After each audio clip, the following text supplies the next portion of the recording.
Okay, I think we are live. I want to say welcome to everybody watching. Don't know where you're watching from, but first of all, thank you for tuning in on a Friday afternoon, evening. Depends how you think about it. Guys, I'm really excited about today. This is something I've been dying to share for a long time. I'm not going to jump into the topic right away. First of all, I just want to say massive thank you to Sony for making these possible. They've created a ton of content. If you haven't seen it yet, go to the Alpha Universe MEA website. It's the Middle East Africa Alpha Universe website. There's a ton of content on there. There's live webinars like this one that we're doing now. There's recorded pre-recorded webinars, and there's just a wealth of educational content coming from all our ambassadors from all over Middle East Africa. So if you haven't checked that, if this is your first live stream, if you're watching on YouTube, actually go to the Alpha Universe page, because I'm going to take questions later in this and I want you to ask me something. So if you go to the Alpha Universe website under events into this event on 14 August, you'll see there's a question box with your name. Type anything in there. You can type while we're going or you can type now. I'm definitely going to take some questions at the end of this. Okay, before I carry on, I'm not going to talk about me tonight. I do want you to, well, I'm going to talk a little bit about me. Usually I like to share just some valuable information that you are going to take away. And hopefully that will come in tonight. It will come in the form of inspiration and just some motivation. That's what I want you guys to get tonight. So I'll be sharing a few stories about what I've done and so, but I'm not here. I don't want you guys to think that I don't want to show you how good the photos are. I want to show you what it takes to make the photos. So first of all, for those of you who don't know me, I'm Jacques Crafford. I specialize in video, although I do a lot of photography, and there's a very nice story how photography and video came together for me. It's like two hands, the one hand washes the other. And I see myself as a hybrid shooter, although I specialize in video. If it wasn't for photography, I would have not been where I am today. And this is why this is such a special workshop for me, because of the photos that I took on my Sony camera.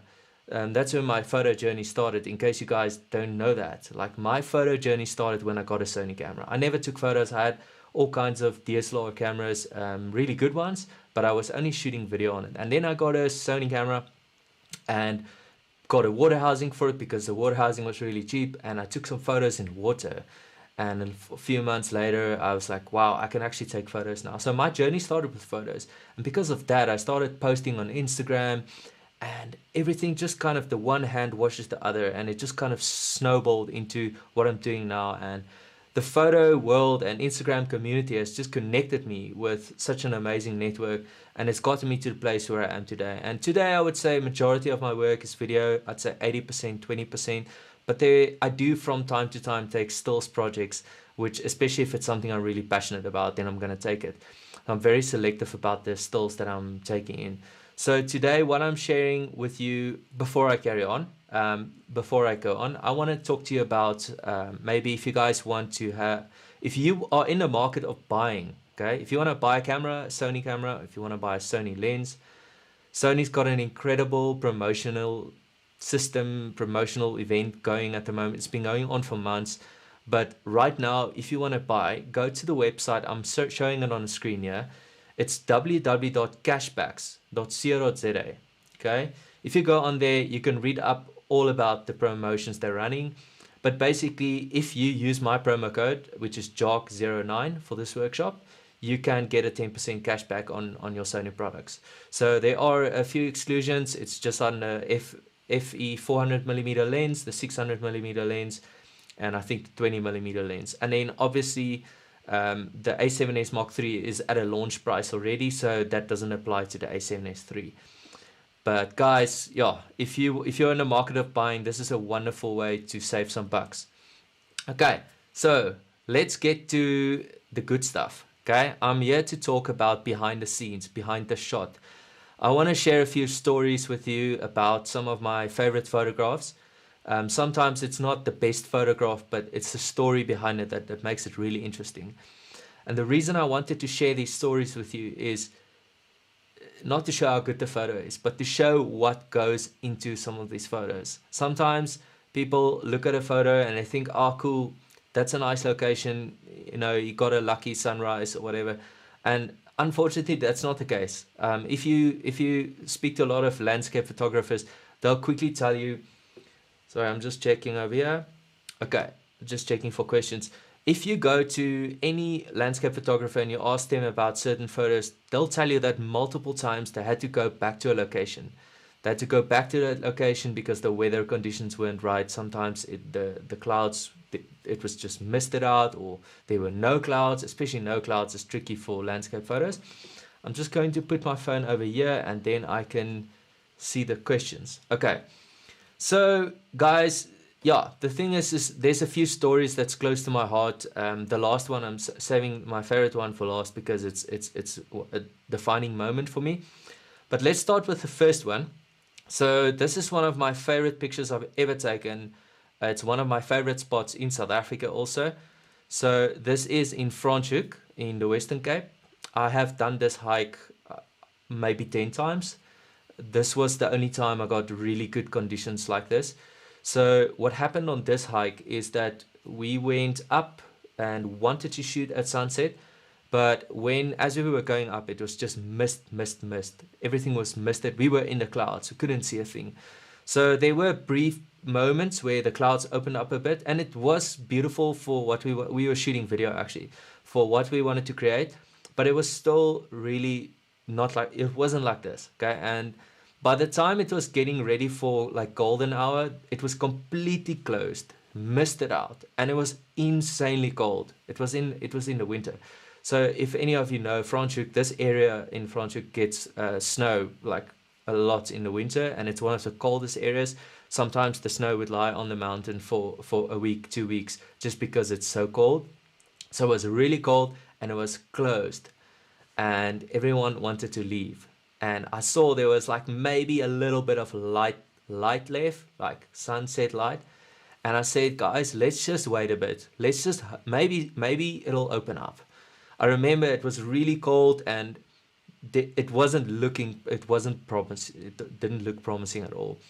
And we stood there and we waited and we waited. And I promise you, the sun, by this time, the sun's basically already down, okay? And just as we started to leave, just as we started to walk, the clouds opened up like a curtain. That's my best way to explain it. It's like a curtain opened up and this scene unfolded. And I asked my friend to go stand on the edge, and I just got this one photo. I have just this one photo to show because after this, the light was gone. It's really cool to note though that if you look at the light on the peaks there, it's really soft, which means I exposed for the light on the peaks, but still got a lot of detail in the shadows. And yeah, this was shot on the Sony a7R Mark III. I have shot on all the Sony models, the a7S, the a7R Mark II, a7R III, a7R4, the a7 Mark III. So some of the photos that I'll be sharing with you were shot on multiple cameras. You can just check it out. If you have any questions about a specific model, please save it for the Q&A because I'd love to answer that for you. Okay, next picture. This picture is not the best picture in the world, but it's got a really cool story to it. It was a really difficult process to get to this place. This is in East Java in Indonesia, and I took multiple planes to get to the spots where I'm going to explain next, but I took a plane to Java, and then at the airport I met some people that are organized to take me to this place. We got up at 2 o'clock in the morning, okay? We got up at 2 o'clock in the morning, drove for 5 hours, pretty much just until sunrise. Then we hiked to the first waterfall. This is the second waterfall. We hiked to the first waterfall just in time for sunrise, because this waterfall doesn't actually work in the first light. As you can see, the light's peeling over there. That's a little bit later, but just enough to start looking like something. But what I didn't bargain is that getting to this waterfall was quite a hike, okay? I only had my slops because the Indonesian guys told me, hey, like, we're going in slops, you can go in slops, it's an easy walk. And their definition of an easy walk is not the same. It's like my definition of a Drakensberg hike. So we had to make our way down. Basically, the path was so full of water, it was like walking a river in my slops. So I'm going to show you the next frame. As you can see, this is just one of the rivers we had to cross. We had to cross multiple times. And I actually lost. This is the moment where it became interesting. This river was so strong, I actually lost one of my slops. So as you can see, I'm just playing it over and over again so you can have a look. But I actually lost one of my slops, and yeah, the rest of the walk was interesting because it's super slippery, it's muddy.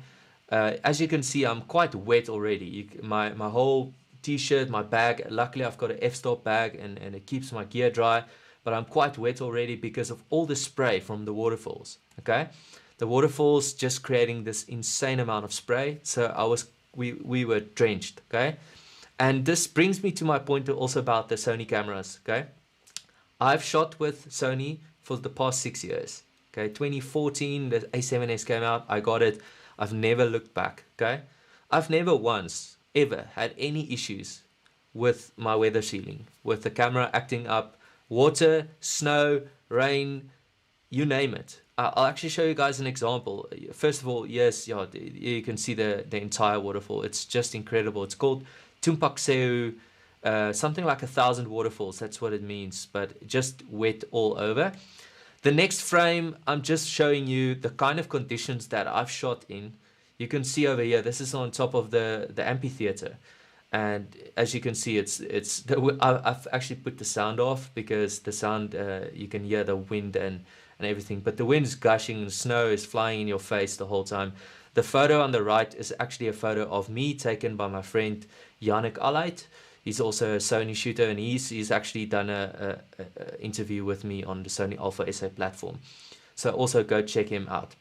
Okay, this brings me to my next picture. Same place. This is the first waterfall we went to, and yeah, this shot was actually taken on a 70-200. Okay, now you'll see in all of my photos when I have the 70-200 listed, I'm using the f4.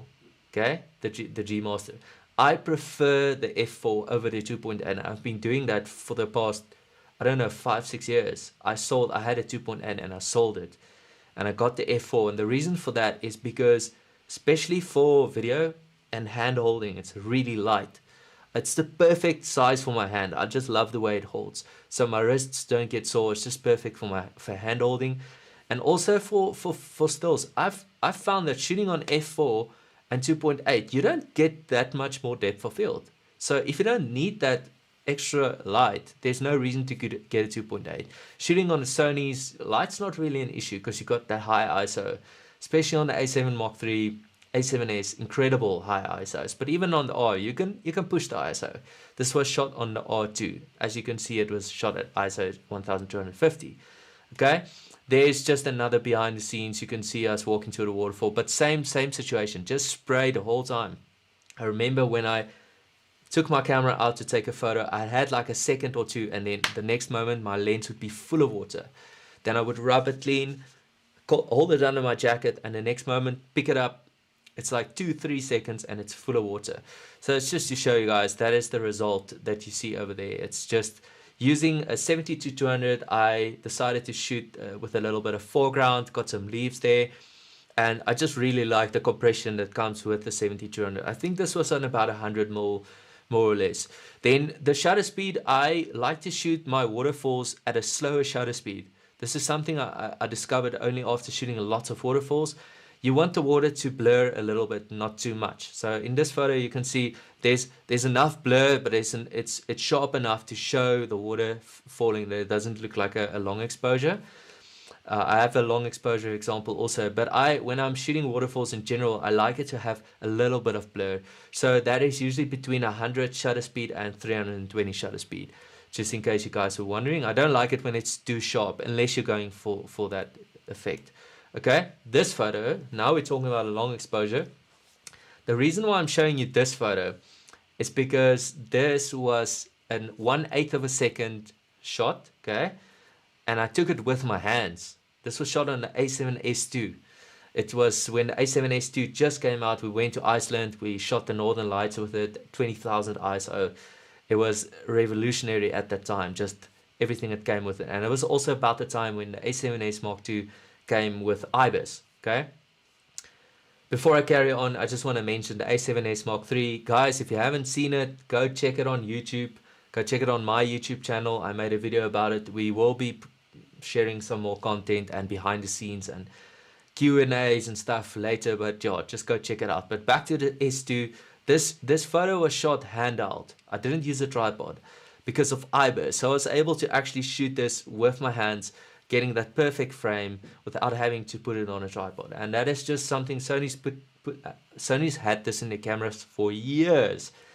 Other cameras are only coming out with it now, so it's really given me that edge. And the reason I like IBIS and shooting slower shutter speeds with my hands is because I don't always have the time to get that perfect frame on a tripod. When time is ticking and the sun is setting, I like to get more than one shot. I'm not that kind of landscape photographer where I'm just waiting for that one shot, and I admire those guys, but I'm looking for more lifestyle content.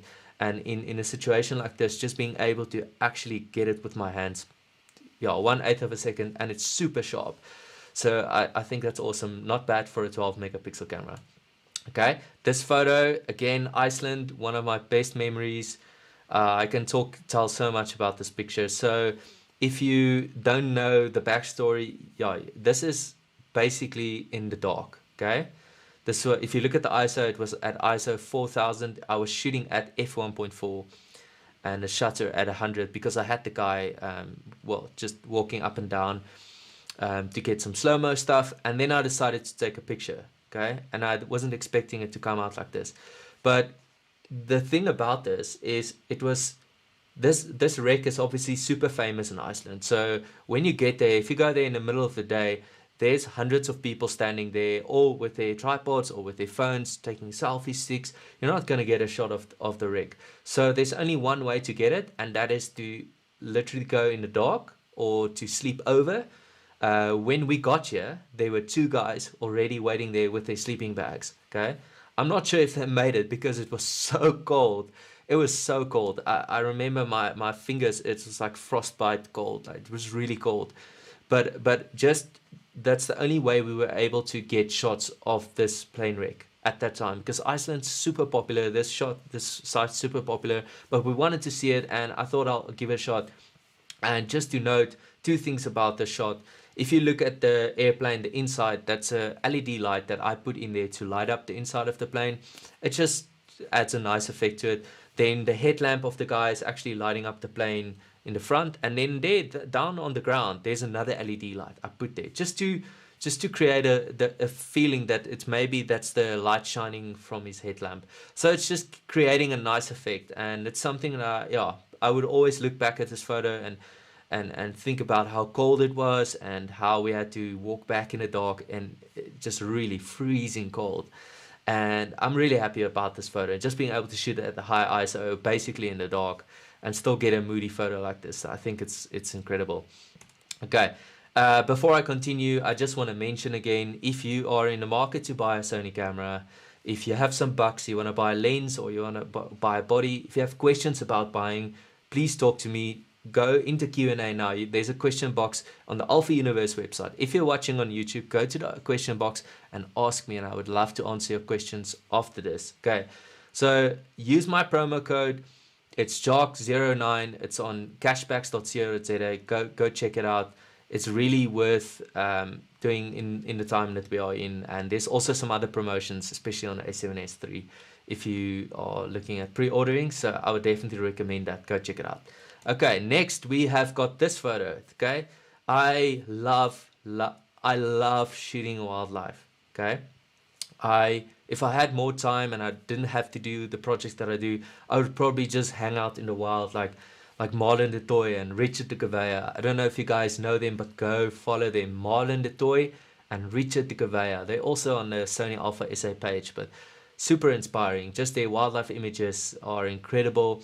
And this is one of my favorite images, and the backstory behind it is just the fact that it wasn't planned. Okay, I was busy. It wasn't taken in Switzerland. I was in the Alps there, in Jungfrau, in the Jungfrau region, and I was just shooting landscapes. And I hardly ever shoot landscapes. No, I would say hardly, but I don't use the 70-200 as much as I use the wider lenses. And on this day, I thought, well, let me just put on the 70-200 because I wanted to get a shot from the mountain in the back, like from far, try and compress it and try something interesting.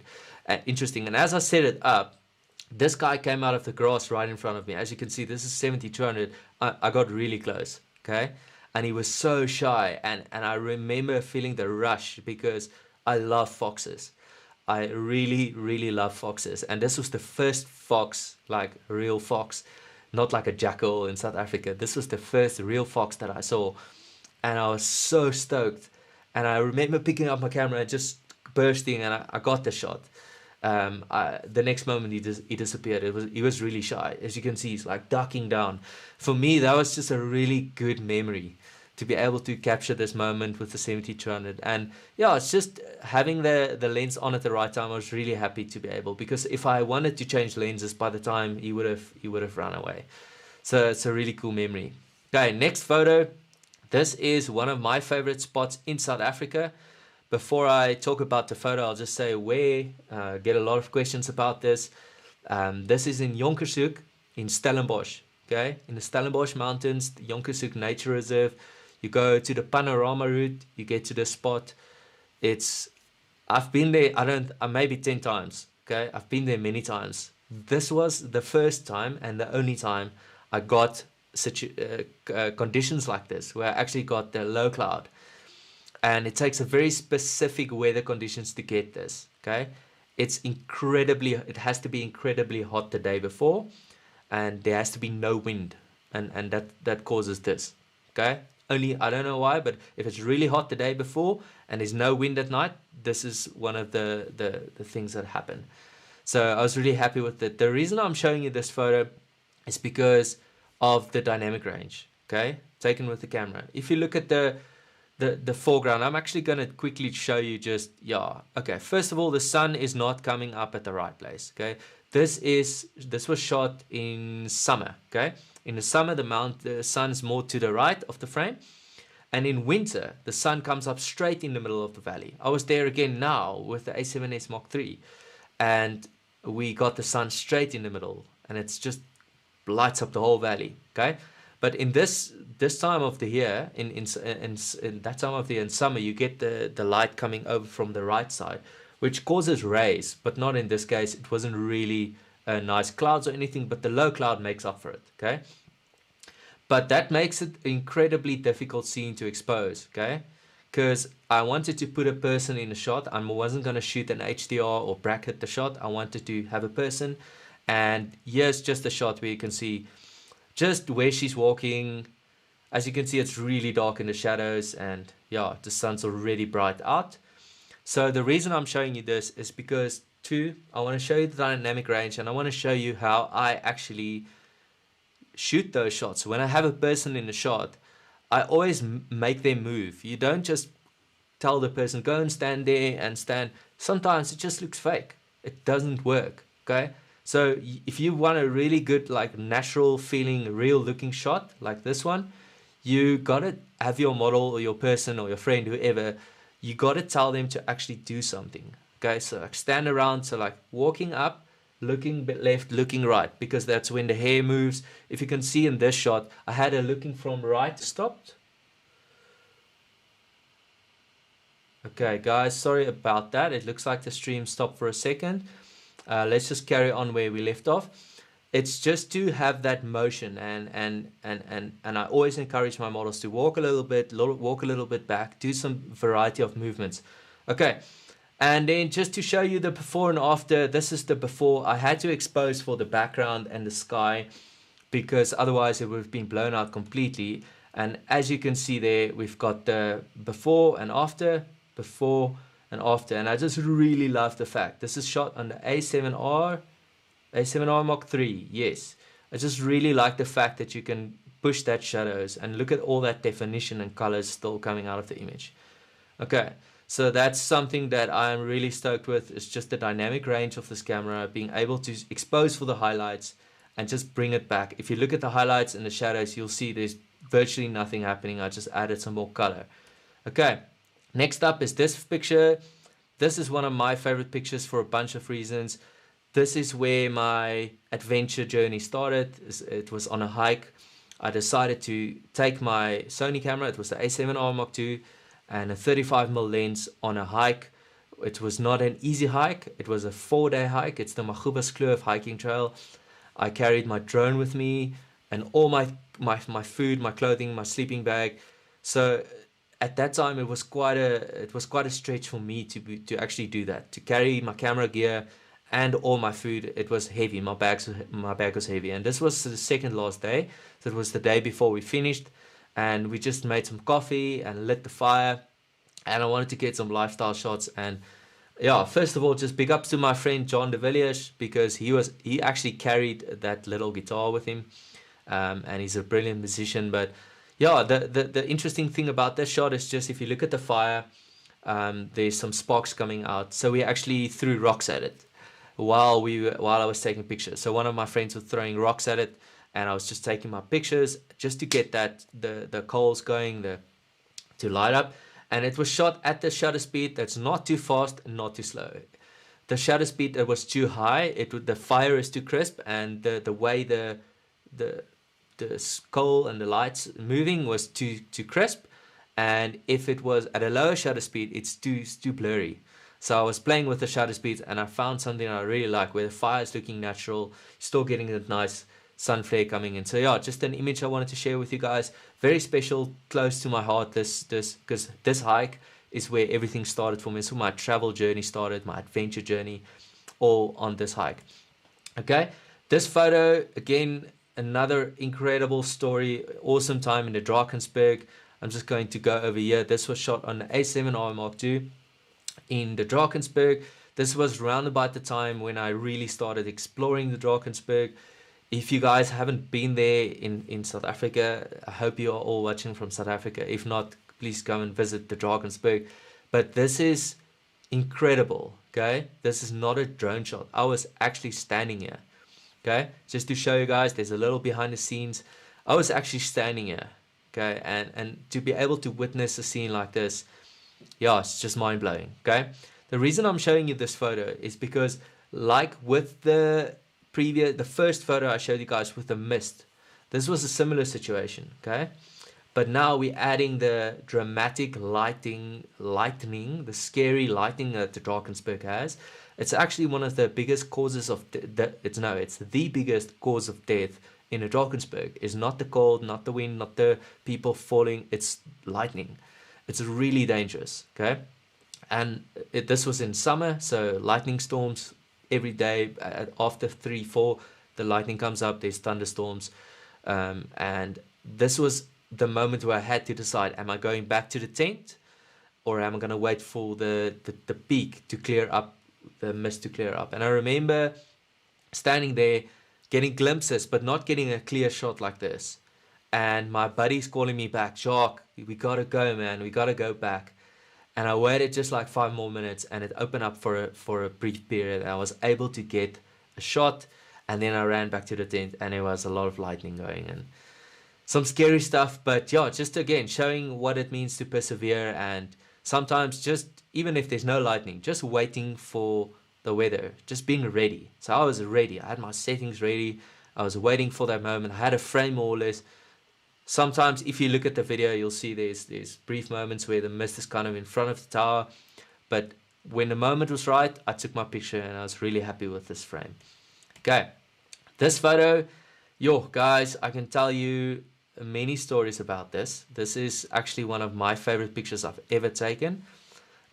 This was inspired by another photographer I saw on Instagram. It's R&B Hall. He's a really good photographer, amazing creative. I saw this photo many years ago. I saw it on Instagram, and I said to myself, I have to get you. I have to get to this spot. I want to go there. Okay. I googled. I found out, oh, it's in Indonesia. Now I've been to Indonesia multiple times for various jobs. Back when I used to shoot wedding videos, went there for weddings. I've done 2 weddings over there, but also for other projects, shooting about coffee beans, and just a travel film I made with the Professional Vagabond. And I actually went there for my honeymoon again now, just recently, just before lockdown. So I've been to Indonesia many times, and this part of Indonesia is raw. Like it's not Bali. Everyone thinks of Indonesia as Bali, but this part of Indonesia, People don't speak English very well. It's this called the special region of Jakarta. I'll show you guys a clip quickly. You spell it like that. The special region of Jakarta. The cave is called Goa Jomblang. Goa actually means cave, but I just put the Goa Jomblang cave so you guys can see. So this is an actual video I just shot with my phone. This is 100-meter highs from the top. So it's about 60, 40, I think 40 meters up, 60 meters down. It's massive. The scale is difficult to capture. And yeah, first thing about this photo, the reason I'm sharing it is getting here. Okay, it took me 5 days to get this picture. It took me 5 days to get this picture of where I had to fly, where I had to sleep over, just to actually get at the right time to get this picture. And I remember opening it up on my PC and I was so happy. I felt such a sense of fulfillment. This picture didn't get me anything. I didn't get work from it. It was just a personal thing that I wanted to do. I wanted to go there. And I don't think we always see, when we see a picture, you don't always see what goes into that picture. So an example, I'll just show you guys some behind the scenes. This is my feet full of mud. They are hoisting me up. That's 100 meters. They were hoisting me up with a cable. As you can see there, I'm just going to leave it running while I continue with my story.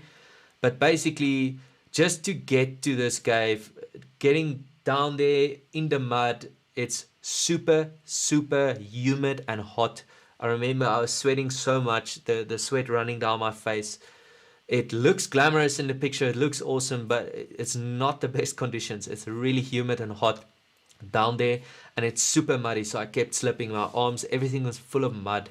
My camera was full of mud, and it wasn't easy. So you see a picture on Instagram, you see it looks easy, but yeah, it's 5 days to get here and back, going through the mud, dirty, sweaty, and I got this shot. So it's just an awesome shot that I wanted to show. And the reason I'm also showing you this shot is just because of if you look at it's quite dark, but it's also quite contrasty. Got that really bright sun rays coming in. So, and it was dark. I was shooting at 1/80th of shutter and ISO 1000. Just again showing what the Sony can actually do to shoot, to expose for the highlights, and still bring a little bit of that. You can feel the dark, just the feathering of going into the cave. Okay, so next up, probably gonna finish with this photo. I'm not gonna show it for too long because it's a drone photo, but I wanted to tell the story about this photo because it's one of my favorite stories, and I would say it was a defining moment or defining point for me in Instagram and in travel. It was when I just started traveling for work. We were in Iceland, and I got a message from a travel company saying that they want me to shoot a hotel in Mauritius. And I've been to Mauritius before, so I wasn't like too stoked on going again. And the hotel wasn't one of those nice beach hotels that you see like 5-star. Like I've been to those. This was in the city. And I saw the hotel, I was like, oh, well, it's not exactly my vibe. Like, I probably can do something else. But then I remember seeing a picture on Google. Okay, this was before this place. Okay, let's just quickly talk about the picture. This is called the Underwater Waterfall. Okay, the Underwater Waterfall is an illusion. It's not real. It's just the way the sand and the reef goes into the deeper part of the water. It looks like a waterfall under the sea. Okay, I saw that on Google. Okay, it wasn't on Instagram, and I said to myself, if I ever go to Mauritius again, I want to take one picture, and it's taking this picture. Okay, so I went to Mauritius. I said yes to the job for the hotel. I did that. It took me 3 days. Then I booked an extra 3 days out of my pocket just to capture this picture. I booked 3 days to get this picture. Okay, because I knew that I wasn't gonna get it on the first try. I knew that there was a trick to it. So I went the first day, took up my drone, I tried to find that position. It's quite difficult to spot it also. This is about 5Ks out, the highest that you can fly. And I remember not really seeing it. And when I got home, I opened it on my screen. I'm like, no, that's not it. Okay, light's gone. I went the next day again. Okay, Again, the light wasn't right because you have to go in the middle of the day. I went at sunrise. Okay. You have to go in the middle of the day, and the sun has to be a little bit from behind, and you need a polarizing filter on to actually take the shine off the water. And it was only the second day, okay, at midday. So I went actually 3 times. It was the second day that I captured this. And I remember going home and I opened it up on my screen. I'm like, this looks more like what I wanted to shoot. And the next day we got on the plane, we flew back, and I sat on the plane and I edited this image. And my friend was sitting next to me, and I showed it to her. I was like holding my laptop like this, and I just had this big smile because I knew that I had something special. I knew that I had captured something special, something that's, it's not the highest megapixel photo or anything like that, but it was something that people find interesting, okay? And when I shared that on Instagram, that photo went viral, and that's one of the main reasons I started growing. I went from like 5,000 or something to 10,000 to 15,000 followers in like a week. And I posted another photo, and because people were watching my account, I just started getting more followers. And again, more important than any followers that I got was the people that I met that saw that photo. So I met some really cool people that started following me because of that photo, and that opened whole new doors. So there's a whole talk that I can do about that. I have done a little bit about that, about networking and growing your business and marketing, but that is something that excites me more. It's not about how the amount of people that start following you, but the right people following you and the right people that you get in touch with. And because of this photo, yeah, like I decided to go to Mauritius to take this photo. That's why I went, and I got back with a successful photo, and it actually paid off. It definitely paid off. So that's a powerful story that I want to share with you guys. It's close to my heart, something that makes me happy every time I see it, because it feels like this is where things really went like going for me, got some momentum, and from there on, just a whole bunch of experiences and adventures started happening. Okay. So now we're going to do a live Q&A. I'm going to check my phone for any, it's right here on my phone, so don't think that I'm being rude. For any questions that you guys might have, I'm going to try and do my best to answer them. So just give it a moment to load. We've got some questions going here. Okay. We've got a question here from Jason. So let's just quickly go full screen. Jason is asking, how do you decide what location you will commit to shoot in the short space of time available when traveling? Okay, Jason, that's a really good question. So I do an insane amount of research, especially if I'm traveling abroad, but also in South Africa. Unfortunately, nothing is original these days. It's not the case, but it's really hard to find something that hasn't been shot yet. So if I want to go to something that has been shot yet, I'm going to try and do it in my own creative, unique way. Maybe even get a better shot, okay? But I do like to do research based off of where other photographers have been. And sometimes I do go to an area that I kind of know this is like not well known, not a lot of people have been there, and this is something I strive for. But sometimes I can only go to a location because that's where my work takes me. So in many cases, for example, my work takes me to Switzerland. I'm going to shoot spots in Switzerland. So I'm shooting a video there, and when I have free time, I'm going to set out some free time. I'm going to take some photos, and choosing a location, I'm basing it off a lot of research. Okay, I'm checking the weather apps. I'm looking where the sun sets, where the sun goes up. And then one of the main things that I discovered, something that really works well, especially in the Instagram space, is connecting with locals.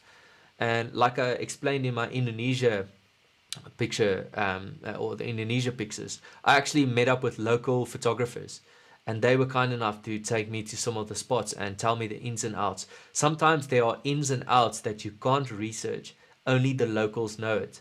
And it's good when you actually can talk to photographers who they're not just going to tell you, oh, that's nice. They're going to tell you, wait, that shot doesn't work at sunset. It's a sunrise shot because of this and this and that. So I do an insane amount of research when I choose a location. And if I only have a few days, if it's a really big kind of shot that I want, I would dedicate almost most of my time to that one, just in case the weather fails. Because I've had a few disappointments where I planned my trip going with the car from here to there, And then when I was over here, the weather was really bad and I didn't get anything. So if there's a specific shot that I really want, like the cave one, I will sleep over for 3 days until I can actually go. And that's part of the story about waiting for 5 days. The cave is so popular, I couldn't find a booking. So I just hung around in the city. That's what I did. I chilled, I slept, I did some editing. I just enjoyed the culture, and the rest of the time I went shooting. So it's research and locals. That's one thing. Reaching out to locals on Instagram, they're not that hard to find. Just go click on the location tab of a photo, go through it, the history. If you see a really nice photo, reach out to that person. Sometimes they haven't been there, but they want to go, so it's a good motivation to get someone to go. Okay, we have got another question. I'm just gonna refresh for a moment. I hope that answers your question, Jason. Okay, we've got a question from Ants. Okay, Ants joining us. He says, what are your thoughts on the photo capabilities of the new A7S III? Obviously, it's primarily a video-oriented camera, but would be good to know your thoughts on the photo side of the camera. Okay, and unfortunately, I can't comment on the S3 because I didn't take any photos with it yet. I've only shot video. But what I can comment on is the photo capabilities of the S2, okay? Which up until a certain time, I was shooting everything on the S2. And some of my best images, some of my most popular images were shot on the S2. So unless you want to blow your images up, okay? I'm saying like billboard or, I don't know, massive canvases, I still think 12 megapixels is even enough for like a big canvas in a house, like the type that someone will buy from you. 12 megapixels will cut it, okay? 12 megapixels is enough, okay? The only limitation you have with 12 megapixels is being able to crop. And that's where having the A7R4 or the A7 Mark III comes in real handy, is that I often crop a little bit, or sometimes I need to actually crop to get that perfect frame, or just to get something that I don't want in the frame to crop a little bit. With the S3 and the S2, the 12 megapixels, you pretty much have to try and nail the perfect frame. That's your only limitation. But the megapixels itself, at full 12 megapixels, I think it's more than enough. I really think it's more than enough. I'm willing to say it to the point where I will not shoot on any other camera except for the A7S III. From now on, that's what I'm shooting on. I'm not going to shoot. Once I have it, my own one in my hands, because I had to give it back, I'm really sad about that. But the time is coming for it to come out. I'm going to get it the moment it gets out. And I will not shoot with any other camera again, okay? The moment I picked it up, I looked on the screen. The moment I recorded my first clip, put it into post, started grading, I don't even want to think about another camera. And I know it's more than sufficient for stills. So I hope that answers your question. Let's see, maybe time for one more question. I'm just checking for questions here on my phones. And then what I'll also do in the meantime, while we wait, I'll just check if there's anything on YouTube. Sometimes you guys go and comment on YouTube, and maybe I can see something there. Just give it a moment.